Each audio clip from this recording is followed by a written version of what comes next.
मार्च 2006 में तब तत्कालीन राष्ट्रपति श्री एपीजे अब्दुल कलाम बिहार आए थे और उन्होंने बिहार विधान मंडल में अपने संबोधन में नालंदा विश्वविद्यालय को फिर से स्थापित करने की बात वहां पर कही थी। ये पहली बार वही व्यक्ति थे, वहां करके देख लिए थे और जब वहां पर आए थे हम लोगों के यहाँ उस समय थे और बाद में तो खैर वो रिटायर कर गए थे, लेकिन जब आए थे 6 में तो उन्होंने हम लोगों के विधान मंडल में, विधानसभा विधान परिषद सब में उन्होंने एड्रेस किया था और उसमें ही उन्होंने ये बात कही थी कि नालंदा विश्वविद्यालय को फिर से स्थापित किया जाना चाहिए।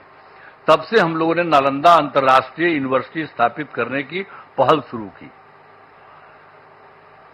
इस नए नालंदा विश्वविद्यालय को अंतर्राष्ट्रीय स्तर का बनाना था, इसके लिए हमने केंद्र सरकार से अनुरोध किया।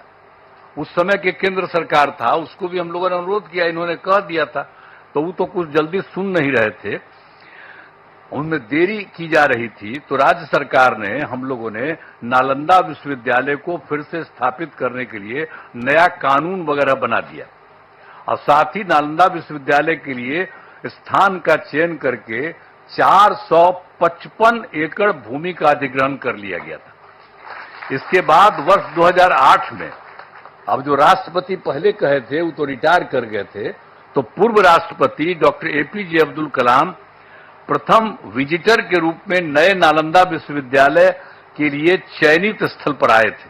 जब यहां काम शुरू किया जा रहा था तो वो भी फिर देखने आए थे 2008 में। तो इन सब चीजों को बता देना जरूरी है ताकि सब लोग जान लीजिए, पुरानी बातों को भी जान लीजिए, कैसे बना, किस तरह से बना, ये सब भी। और फिर 2010 में वर्ष में हमारे अनुरोध पर नालंदा अंतर्राष्ट्रीय विश्वविद्यालय की स्थापना हेतु लोकसभा में बिल पारित किया गया।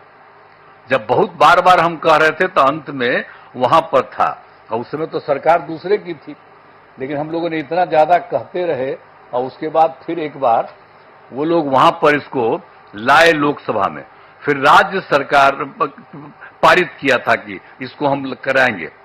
तो फिर राज्य सरकार ने नालंदा विश्वविद्यालय के लिए भूमि एवं सभी चीजों को केंद्र सरकार को ट्रांसफर कर दिया और विश्वविद्यालय का काम धीरे धीरे करके बढ़ता रहा और वर्ष 2014 से थोड़ी पढ़ाई शुरू हो गई है। अब उसके बाद केंद्र में एनडीए की सरकार बन गई थी, तब जब इनकी आदरणीय प्रधानमंत्री जी यहां पर पधारे हुए, इनकी सरकार बन गई थी और उसके बाद सही मायने में और काम शुरू इनकी सरकार ने करवाया।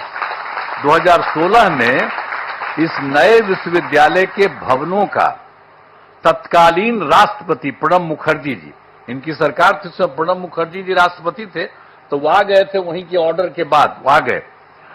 प्रणब बाबू ने शिलान्यास किया, यहां आकर के उसको 2016 में शिलान्यास किए कि ये सब काम को ठीक से और बनना चाहिए, सब करके गए। आज यह देखकर मुझे बड़ी खुशी हो रही है कि अब नालंदा यूनिवर्सिटी पूरी तरह से कार्यरत हो गया है। अब कितना बढ़िया बन गया, पहले से जो बन रहा था अब कितना अच्छा बन गया, कितना सुंदर बन गया। वर्तमान में यहां 17 देशों के 400 छात्र छात्राएं पढ़ाई कर रहे हैं। ये भी कितनी खुशी की बात है। यूनिवर्सिटी के लिए सभी बिल्डिंग एवं कैंपस काफी बढ़ा और बहुत सुंदर बना है। आज आदरणीय प्रधानमंत्री जी द्वारा नालंदा यूनिवर्सिटी के संपूर्ण कैंपस का उद्घाटन किया जा रहा है।